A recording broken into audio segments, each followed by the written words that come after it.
नमस्कार बच्चों, मेरी class studying and learning with Poonam में आप सभी का स्वागत है। आशा करती हूँ आप सभी बच्चे अपने परिवार सहित सकुशल होंगे। बच्चों, हमने अपनी पिछली वीडियो में उपसर्ग के बारे में जाना था कि उपसर्ग क्या होते हैं, इनकी परिभाषा क्या है, इनकी विशेषताएं क्या हैं, ये कितने प्रकार के होते हैं। आज हम अपनी इस वीडियो में संस्कृत में कौन कौन से उपसर्ग हैं, हिंदी के कौन कौन से उपसर्ग हैं, इंग्लिश के कौन से उपसर्ग हैं और उर्दू के कौन से उपसर्ग हैं, इसके बारे में जानेंगे। बेटा, मैंने पिछली वीडियो में आपको बताया था कि जो है हिंदी में 13, संस्कृत में 16 और उर्दू में 19 उपसर्ग होते हैं। लेकिन बेटा, अलग अलग बुक्स में, अलग अलग किताबों में इनकी संख्याओं में मतभेद है। कहीं संस्कृत में 19 हैं, कहीं 21 हैं, कहीं 22 हैं। ऐसे ही हिंदी के कहीं 8 हैं, कहीं 10 हैं, कहीं 12 हैं, कहीं 13 हैं, लेकिन है इन्हीं संख्याओं के आसपास। तो अब हम अपनी क्लास को शुरू करते हैं। लेकिन एक मिनट, क्लास शुरू करने से पहले एक बात मेरी ध्यान से सुन लो। मैं आपके पास जो भी वीडियो भेज रही हूँ तो आप उसको ध्यान से देखो, उसे समझो। कुछ समझ में नहीं आता तो मुझसे वापस पूछो, क्योंकि आपका कोई रिस्पांस मुझे नहीं मिल रहा है, जो कि अच्छी बात नहीं है। अगर आप उस वीडियो को पूरा नहीं देखोगे, उसको अच्छे से नहीं समझोगे और जो चीज़ आपको समझ में नहीं आ रही है उसको मुझसे नहीं पूछोगे, तो आपके मन में उठे प्रश्न कैसे हल होंगे। तो बच्चों, वीडियो को पूरा देखो और ध्यान से देखो। चलो अब हम अपनी क्लास शुरू करते हैं। तो बच्चों, ये हैं हमारे संस्कृत के उपसर्ग। चलो देखते हैं इनको हम।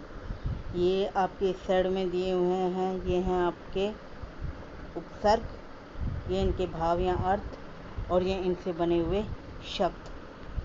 ठीक है बेटा। अब ये देखो, यहाँ पर दिया हुआ है अति। शुरू में क्या दिया हुआ है? हमारा पहला उपसर्ग क्या है? अति। अति का क्या अर्थ है या क्या भाव है? अधिक, ऊपर या उस पार। तो इससे जो शब्द बनेंगे वो क्या है? अतिकाल। यहाँ एक बात ध्यान रखना कि ये है हमारा उपसर्ग और ये जो शब्द है इसे हम जिस शब्द के आगे शब्दांश लगते हैं या उपसर्ग लगते हैं वो होता है हमारा मूल शब्द। वो क्या होता है? हमारा मूल शब्द। उपसर्ग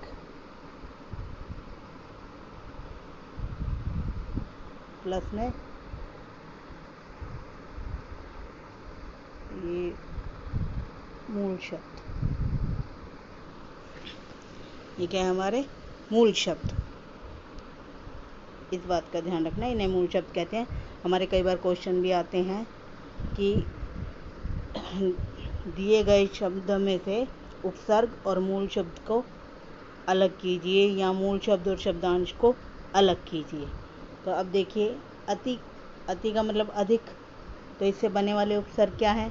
अति, अतिकाल, अतिकाल, अत्याचार, अतिरिक्त, अतिशय, क्रमण, अत्यंत, अत्युक्ति, अतिक्रमण इत्यादि।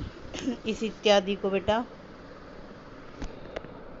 आप उपसर्ग मत समझ लेना। यहाँ पे ये उपसर्ग नहीं है। जैसे हम कई चीज़ों के नाम लेते हैं और उसमें आदि और इत्यादि लगा देते हैं, ये वो है।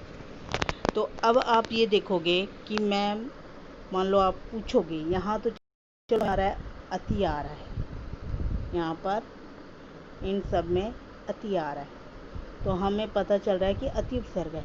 लेकिन यहाँ तो अत्याचार है, यहाँ पे अत्यंत है, यहाँ पे अत्युक्ति है, तो ये कैसे आया? तो उपसर्ग बेटा जब हम करते हैं हमें थोड़ा संधि का भी ध्यान रखना पड़ता है, थोड़ा हमें संधि का भी ध्यान रखना पड़ता है। तो देखो ये कैसे आया। अत्याचार है हमारा, ये है अति प्लस में आचार। आचार क्या होता है? चाल चलन या हमारा आचरण। तो संधि के नियम अनुसार ये क्या बन गया? अत्याचार। अब यहाँ है अत्यंत, यहाँ पे देखो हमारा ये अत्यंत आ रहा है, ये तो अति प्लस अंत, अत्यंत, अत्युक्ति, अति प्लस में उक्ति। आया समझ में? ओके बेटा। अब अगला देखो, अधि। अधि का मतलब होता है ऊपर या श्रेष्ठ, ऊपर या श्रेष्ठ। इसमें क्या है, इसे बनाओ अधिकरण, अधिराज, अधिकार, अध्यात्म, अध्यक्ष, अधिपति इत्यादि या आदि। तो यही इसमें भी ये नियम हमारा संधि वाला लागू हो रहा है यहाँ पे। यहाँ पर अधि प्लस आत्म, अध्यात्म, अधि प्लस आत्म, अध्यात्म। अगला देखो अप। अगला क्या है हमारा, अप। अप का क्या मतलब है, बुरा, अभाव यानी कोई कमी, हीनता, हीन और विरुद्ध। तो इससे जुड़े शब्द कौन कौन से हैं, अपकार, अपकार, अपमान, अपशब्द, अपराध, अपहरण, अपकीर्ति, अप्रयोग, अपव्यय, अपवाद इत्यादि। अगला देखते हैं। और कई बार क्या होता है, जैसे यहाँ पे आपको जो शब्द दिखाई दे रहे हैं ये एकदम से उलट, जैसे हम उस टाइम मैंने आपको नियम करते उपसर्ग की परिभाषा के टाइम मैंने आपको बताया था, कई बार इनकी जो विशेषता मैंने आपको बताया था कि कई बार ये उलट अर्थ देते हैं। आप तो यहाँ देखोगे तो इनसे हमारे विपरीतार्थक शब्द भी निकल के आ रहे हैं, जैसे उपकार का अपकार बन गया, मान का अपमान बन गया, ये आ रहे हैं ना आपके अप लगने से। तो ये उपकार का उल्टा क्या होता है, अपकार, विपरीतार्थक, मान का अपमान,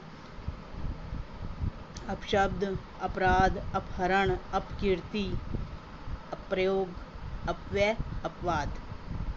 अगला देखो बेटा ए का मतलब या तो नहीं आता है या फिर अभाव आता है। यहाँ पे अभाव दे रहा है, कई जगह आपको नहीं का भाव मिलेगा, जैसे असत्य में मिलता है। तो इससे बना अज्ञान, अधर्म, अस्वीकार इत्यादि। अगला देखो अनु। अनु का मतलब पीछे, अनु का मतलब पीछे। इससे बने अनुशासन, अनुज, अनुपात। अगला देखो, अगला है नी। नी का भाव क्या है या अर्थ क्या है, भीतर, नीचे या अतिरिक्त। अतिरिक्त मतलब उसके अलावा, किसी भी चीज़ के अलावा। तो इससे बने शब्द निदर्शन, या निदर्शन मतलब अपने अंदर का, भीतर का दर्शन। निपात, नियुक्त, निवास, निरूपण, निवारण, निम्र, निषेध, निरोध, निदान, निबंध आदि। निर का क्या अर्थ है, बाहर। निर का अर्थ बाहर, निषेध मतलब नहीं, और रहित यानी उसके बिना, किसी भी चीज़ के बिना। तो इससे बनने वाले शब्द कौन से हुए, निर्वास, निराकरण, निर्भय, निरपराध, निर्वाह, निर्दोष, निर्जीव, निरोग, निर्मल इत्यादि। अब निर्वास है, इसमें हो गया बाहर, बाहरवास। निर्भय बिना डर के, निरपराध बिना अपराध के, निर्दोष बिना दोष के, निर्जीव बिना जीवन के, निरोग बिना बीमारी के, निर्मल शुद्ध होता है। अगला देखो परा। परा का मतलब उल्टा, परा का मतलब उल्टा या किसी का अनादर करना या फिर नाश करना। तो इससे बनने वाले शब्द कौन कौन से हो गए हमारे, पराजय, जय पराजय, जीत हार जो हमारी है, पराक्रम, पराभाव, परामर्श, पराभूत इत्यादि। अगला है हमारा परि। परि मतलब आसपास या चारों ओर या पूर्ण। परिक्रमा, परिक्रमा, परिजन, परिणाम, परिधि, परिपूर्ण इत्यादि। पूर्ण का ही विस्तार हुआ है यहाँ पे परिपूर्ण में। परिधि जो ये भी होता है हमारा चारों ओर होता है, जैसे कोई गोला है वो उसको कितनी जगह घेर रहा है। परिणाम, परिजन जो जन हमारे आसपास रहते हैं, जो लोग हमारे आसपास रहते हैं हमारे परिवार के, वो गए परिजन। परिक्रमा किसी के चारों ओर घूमना। प्र अधिक, आगे, ऊपर और यश तो प्रकाश, प्रख्यात, प्रचार, प्रबल, प्रभु, प्रयोग, प्रगति, प्रसार, प्रयास। प्र प्लस में ख्यात, प्र प्लस में आचार, प्र प्लस में बल, प्र प्लस में भू, प्र प्लस में योग, प्र प्लस में गति। आगे देखो,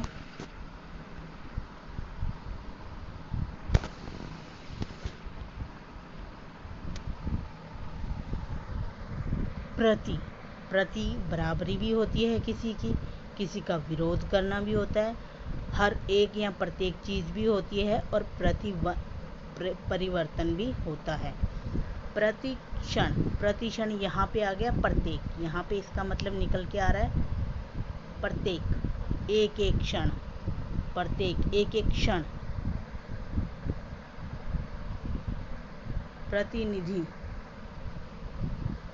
प्रतिकार, प्रत्येक, प्रतिदान, प्रतिकूल, यहाँ पे उल्टा, विपरीत, प्रत्यक्ष इत्यादि।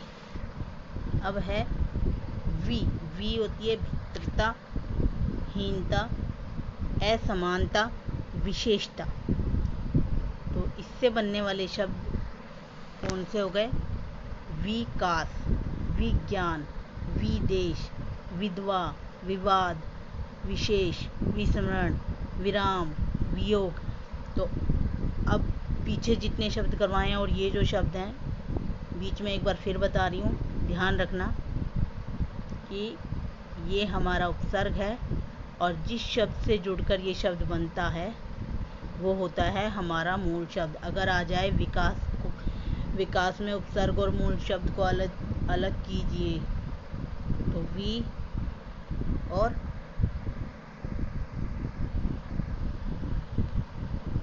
अगर आ जाए विज्ञान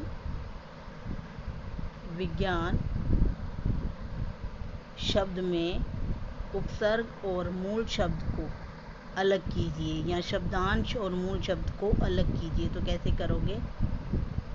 ये है उपसर्ग, ऊपर लिख देंगे उपसर्ग और इसको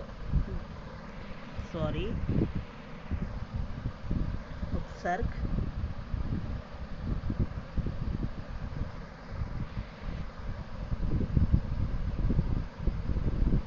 भी हमारा है उपसर्ग और जो ज्ञान है वो हमारा है मूल शब्द। ये आपको अलग अलग बताना होगा। आगे देखो, सम मतलब पूर्णता या संयोग, या तो पूरा या फिर संयोग।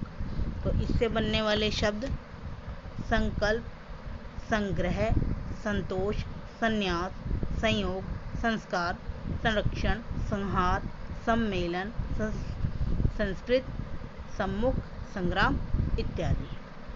अगला है सु मतलब अच्छा, सुखी, भाव मन का, सहज, सुंदर।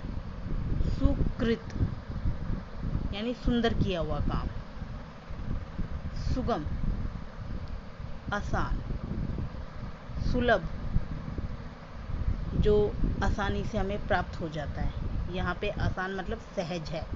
ये आपका यहाँ पे दिया हुआ है, ये सहज, ये भाव आ रहा है इसमें। स्वागत, सुयश, सुभाषित, सुवास, सुजन इत्यादि। आगे देखो,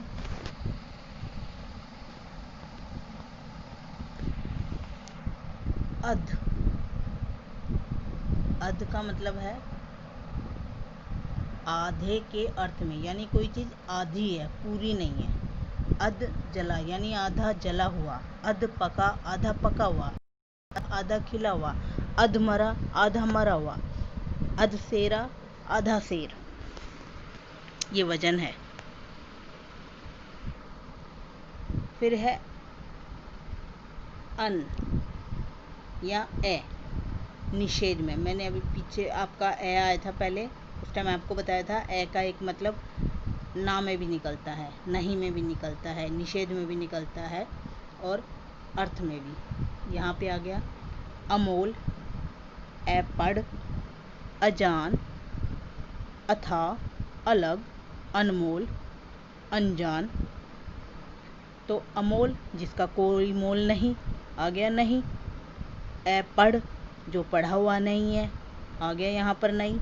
ए जान जिसमें जान नहीं है। अतः जिसकी कोई था नहीं है।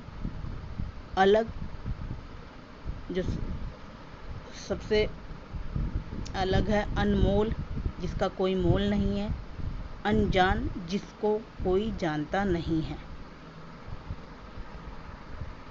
अगला है उन।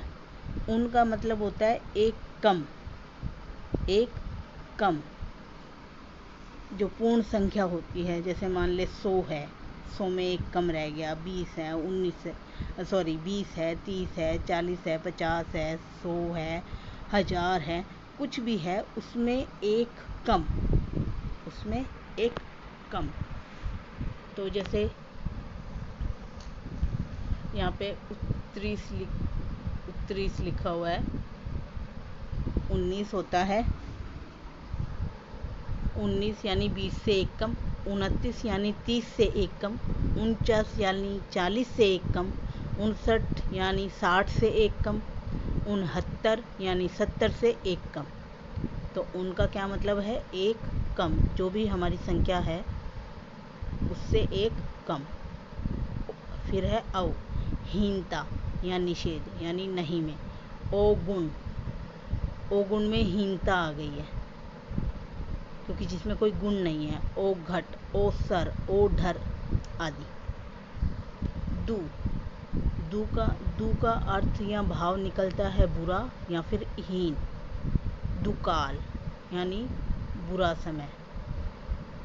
दुबला यानी जिसमें बल नहीं है, कमज़ोर। निषेध यानी नहीं। अभाव यानी कमी, विशेष यानी कोई खास बात है। निकम्मा, निखरा, निडर, निहत्था, निगोड़ा इत्यादि। बिन, बिन भी का भी अर्थ निषेध में जाता है, इसका भाव निषेध में निकलता है, नहीं में। बिन जाना जिसको जानता नहीं है। बिन ब्याह जिसका ब्याह नहीं हुआ है। बिन बोया जिसको बोया नहीं गया। बिन देखा जिसको देखा नहीं गया। बिन खाया जिसको खाया नहीं गया। और बिन चखा जिसे चखा नहीं गया। आगे देखते हैं।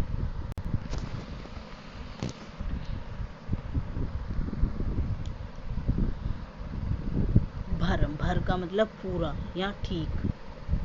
तो इसको जब हम जोड़ते हैं किसी शब्द के साथ, किसी मूल शब्द के साथ, तो क्या बन रहा है? पेट के साथ जोड़ा तो भर पेट, भर सक, भरपूर, भर दिन यानी पूरा दिन जो होता है। कु और कै, कु भी लग सकता है और कै भी लग सकता है। ये आता है बुराई के लिए और हीनता के लिए। कुखेत, कुपात्र, कुकाठ, कपूत, कुढंग इत्यादि। आते हैं हम हिंदी उपसर्ग की तरफ। संस्कृत के उपसर्ग पूरे हो गए हमारे 22। अब चलते हैं हम हिंदी उपसर्गों की तरफ। हिंदी में जो उपसर्ग हैं वो हमारे इस प्रकार हैं। ये संस्कृत से मिलते जुलते ही हैं। अन, निषेध और अर्थ में। ये आ गया। अनमोल, अलग, अनजान, अनकहा, अनदेखा। अध, आधे में, आधे अर्थ में। अध जला, अध खिला, अध पका, अध कचरा, अध कच्चा, अध मरा, यानी आधा। अध कच्चा, आधा कच्चा है, अध मरा है, आधा मरा हुआ है। इसका भाव आधे में। उन, एक कम, ये वही आ रहे हैं 29, क्योंकि हिंदी और संस्कृत के तकरीबन मिलते जुलते ही हैं, कुछ एक आध में ही फ़र्क है, बाकी वैसे ही हैं। 29, 49, 59 इत्यादि। भर, पूरा भरा हुआ या ठीक। भर पेट, भरपूर, भर दिन इत्यादि। दु, बुरा, हीन, विशेष। दुबल, दुर्जन, दुर्बल, दुकाल इत्यादि।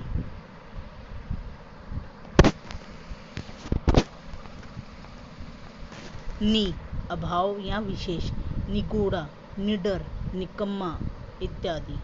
ए, अभाव में या निषेध में यानी नहीं में। अछूता, जिसे छुआ नहीं जा सकता। अथा, जिसकी कोई था नहीं है। अटल, जो अपनी जिसे टाला नहीं जा सकता। अटल का मतलब जिसे टाला नहीं जा सकता। कै, बुरा, हीन, कपूत, कचोट। कु का अर्थ बुरा, कु का भाव क्या है? बुरा। तो इसके शब्द बने चाल, चाल के आगे जोड़ा कुचाल, कुचैला, कुचक्र। अब है अव, हीन और निषेध में। इसका भाव है अवगुण, औधर, औसर, औसान।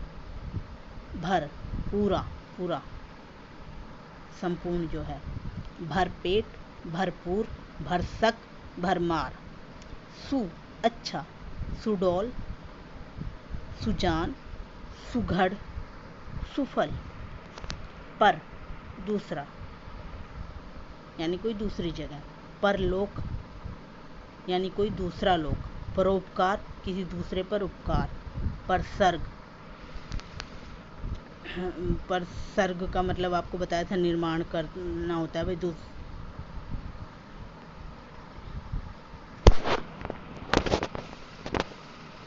बिन, मतलब बिना।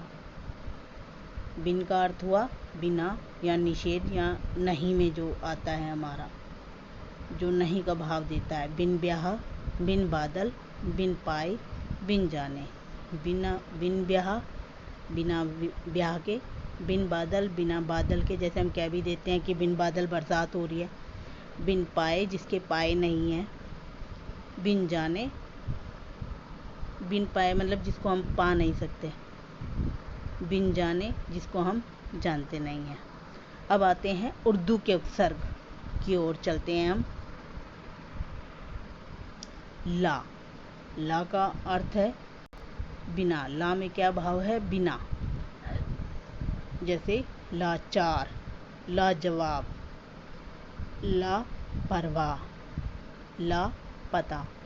अब जैसे लाजवाब है, जैसे हम कई बार कहते हैं तूने तो हमें लाजवाब कर दिया, यानी उस किसी की बात का हमारे पास कोई जवाब नहीं है। लापरवाह, किसी की परवाह नहीं है। लापता मतलब उसके बारे में कुछ पता नहीं है। बद, बुरा, बदसूरत, बदनाम। बदसूरत मतलब जिसकी सूरत अच्छी नहीं है।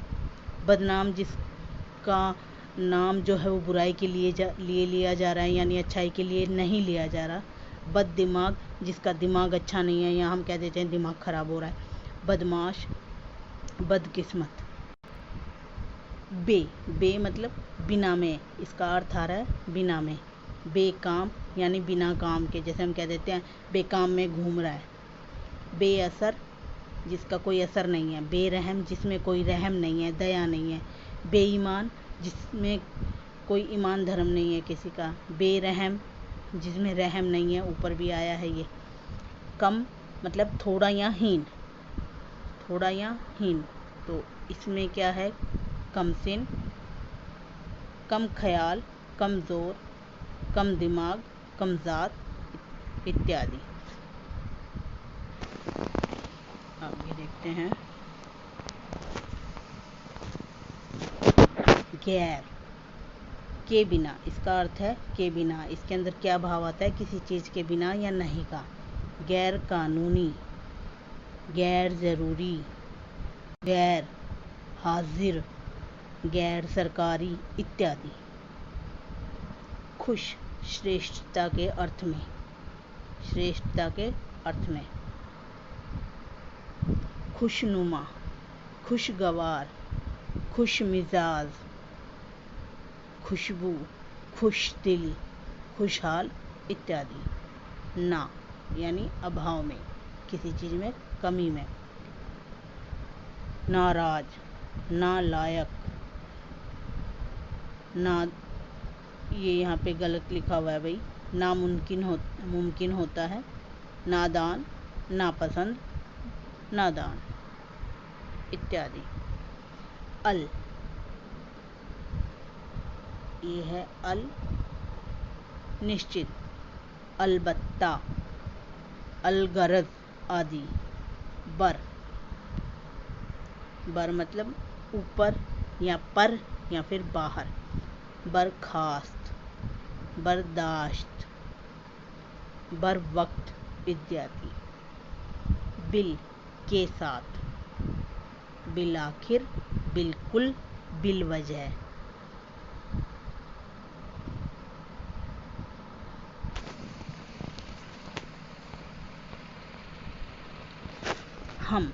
हम का भाव है बराबरी का और समानता का। हम उम्र यानी बराबर उम्र के। हमदर्दी यानी किसी के दर्द की बराबरी कर रहे हैं हम पेशा, एक जैसा काम करने वाला, समान काम करने वाला इत्यादि। दर में, दरअसल यानी जैसे हम बोलते हैं असल में ऐसी बात है, दरअसल ऐसी बात है। दर हकीकत, फिल और फी में का अर्थ है में प्रति।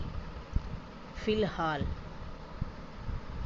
फिलहाल यानी हाल ही में कोई काम हो गया, जैसे कहते हैं हाल ही में मैं दिल्ली गया था, तो फिलहाल मैं दिल्ली गया था, इस तरीके से। फी आदमी, बै और, बै का क्या अर्थ है और अनुसार। बनाम, बदौलत, बदस्तूर, बगैर।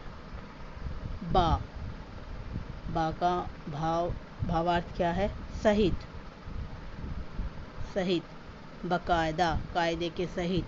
बाइज्जत, इज्जत सहित। बाअदब, अदब सहित या अदब के साथ। बामौका, मौके के साथ। सर, मुख्य, सरताज, सरदार, सरपंच, सरकार। इससे कौन कौन से शब्द बने हैं? सरताज, सर प्लस में ताज, सर प्लस दार, सर प्लस पंच और सर प्लस कार, सरकार। बिला, बिना, बिला का भावार्थ किस में है? बिना में, बिला वजह, बिला शक, बिना शक के, बिना वजह के। हर, प्रत्येक, हर का मतलब प्रत्येक, हर दिन, प्रत्येक दिन। हर साल, प्रत्येक साल। हर एक, प्रत्येक। हर बार, प्रत्येक बार, एक एक बार। अब हम पढ़ते हैं कुछ अंग्रेजी के उपसर्ग। सब, अधीन या नीचे। सब जज, सब कमेटी, सब इंस्पेक्टर। यानी जैसे अब जज है, जज से नीचे वाला जो जज होगा उसे कहेंगे सब जज। सब इंस्पेक्टर है, इंस्पेक्टर से नीचे वाले पद पे सब इंस्पेक्टर। डिप्टी, सहायक, यानी जैसे ये आ गया हमारा डिप्टी कलेक्टर, कलेक्टर का सहायक deputy collector. Deputy registrar, deputy minister, vice, सहायक। Viceroy, vice chancellor, vice president. General, प्रधान। General manager, general secretary. Chief, प्रमुख। Chief minister, chief engineer, chief secretary. Head, मुख्य, हेडमास्टर, हेड क्लर्क। अब देखो ये सब पूरे हो गए। हिंदी संस्कृत के पूरे हो गए, इंग्लिश के पूरे हो गए, उर्दू के पूरे हो गए। अब मैंने आपको बताया था कुछ उपसर्ग ऐसे होते हैं जिनमें जो क्या होते हैं, एक शब्द के साथ दो उपसर्ग जुड़े होते हैं। एक शब्द के साथ दो उपसर्ग। अब जैसे आपका ये पहला है निराकरण। करण तो है आपका मूल शब्द, करण जो है वो आपका मूल शब्द है। और निराकरण बना कैसे है, पहला आया निर और दूसरा उपसर्ग आया आ। निर प्लस आ प्लस करण, निर जमा में आ जमा में करण, निराकरण। फिर है प्रत्युपकार, किसी दूसरे के प्रति उपकार, किसी दूसरे के प्रति उपकार। तो इसमें कौन कौन से दो उपकार आए, प्रति जमा में उप जमा में कार। तो यहाँ पे मूल शब्द क्या है, कार, और ये क्या है हमारे उपसर्ग। सुसंस्कृत, सुसंस्कृत मूल शब्द हमारा क्या है, कृत, और उपसर्ग हमारे क्या है, सु जमा में सम। ये है हमारे उपसर्ग। मूल शब्द हमारा हो गया कृत, सु सम कृत। तो बना हमारा नया शब्द क्या बना, सुसंस्कृत। नया शब्द क्या बना हमारा, सुसंस्कृत। अगला है हमारा अनाहार। अनाहार, इसमें जो उपसर्ग हैं कौन कौन से आ रहे हैं, अन, आ और मूल शब्द हार। मूल शब्द क्या है, हार। अगला है हमारा समाचार। समाचार, समाचार में मूल शब्द चार, उपसर्ग हैं हमारे सम और आ। सम जमा में आ जमा में चार, समाचार। अगला है हमारा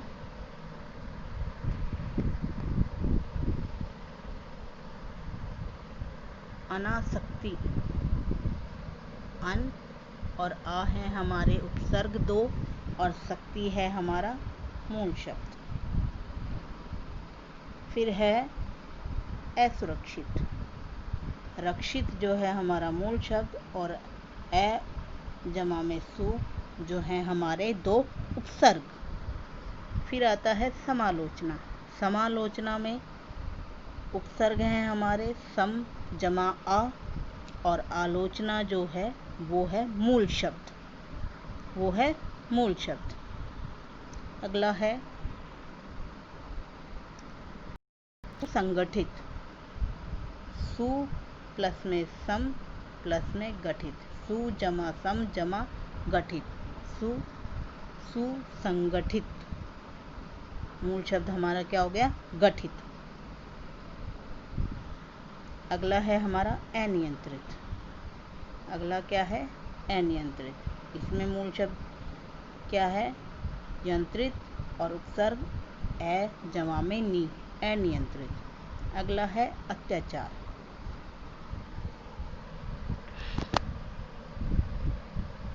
इसमें मूल शब्द आ और उपसर्ग अति और आ। अगला है अप्रत्यक्ष। अप्रत्यक्ष, ए प्लस प्रति प्लस में अक्ष, अप्रत्यक्ष। ये हो गए हमारे उपसर्ग पूरे। इन्हें आपको अच्छे से इनकी परिभाषा याद करनी है, इनकी विशेषताएं पता होनी चाहिए। इनकी संख्याओं के बारे में थोड़ा बहुत मतभेद है, लेकिन जो निचोड़ निकल के आता है वो मैंने आपको बता दिया है। उस हिसाब से हमें इन्हें याद करना है। ध्यान रखना, क्वेश्चन या तो आएगा कि कोई उपसर्ग दिया होगा और उससे यूँ कहा जाएगा कि 2, 4, 3 कुछ शब्द बनाइए, या फिर कहा जाएगा आपसे कि दिए हुए शब्द में से उपसर्ग और मूल शब्द को अलग कीजिए। उपसर्ग शब्दांश या मूल शब्द को अलग कीजिए। इस तरीके से आपको क्वेश्चन आएगा, तो ध्यान रखना आप इसका। अब अगली जो क्लास मैं लूँगी वो हम हिंदी व्याकरण को शुरू से शुरू करेंगे, क्योंकि कुछ बच्चे रह गए हैं उन्हें, या फिर जो बच्चे नए आए हैं उन्हें उसके बारे में पढ़ाया जाएगा। हम शुरू करेंगे भाषा से, व्याकरण की शुरुआत से। किसी भाषा के लिए जो चीज़ ज़रूरी होती है पहले हमें पता होना चाहिए भाषा के बारे में, फिर हम उसको शुद्ध रूप से जानने के लिए व्याकरण का ज्ञान करते हैं। तो हम शुरू से हमारी व्याकरण, हिंदी व्याकरण को लेके चलेंगे। तो जिन बच्चों के हो चुके हैं, पिछली क्लासों में हो चुके हैं या अब हो चुके हैं, उनकी तो हो जाएगी रिवीज़न, और जो नए हैं उन्हें शुरुआत से पढ़ने को मिल जाएगा। ठीक है बेटा। और अगर आपको उपसर्ग की जो मैंने पिछली क्लास ली थी उसके विषय में आपको जानना है तो मैं डिस्क्रिप्शन में आपको उसका लिंक दे दूँगी, वहाँ जाकर आप उसको चेक कर लेना। आपको उस अनुस्वार का भी लिंक मिल जाएगा, अनुस्वार और पंचाक्षर का लिंक मिल जाएगा, उसको आप देख लेना अगर किसी को ज़रूरत हो तो। ठीक है बेटा, धन्यवाद। बच्चों, अगर आपको मेरी पिछली वीडियो देखनी है या उनमें से कुछ समझना है तो मैं उसका लिंक आपको इस वीडियो के डिस्क्रिप्शन में दे दूँगी, वहाँ से जाकर आप उनको देख लेना। धन्यवाद।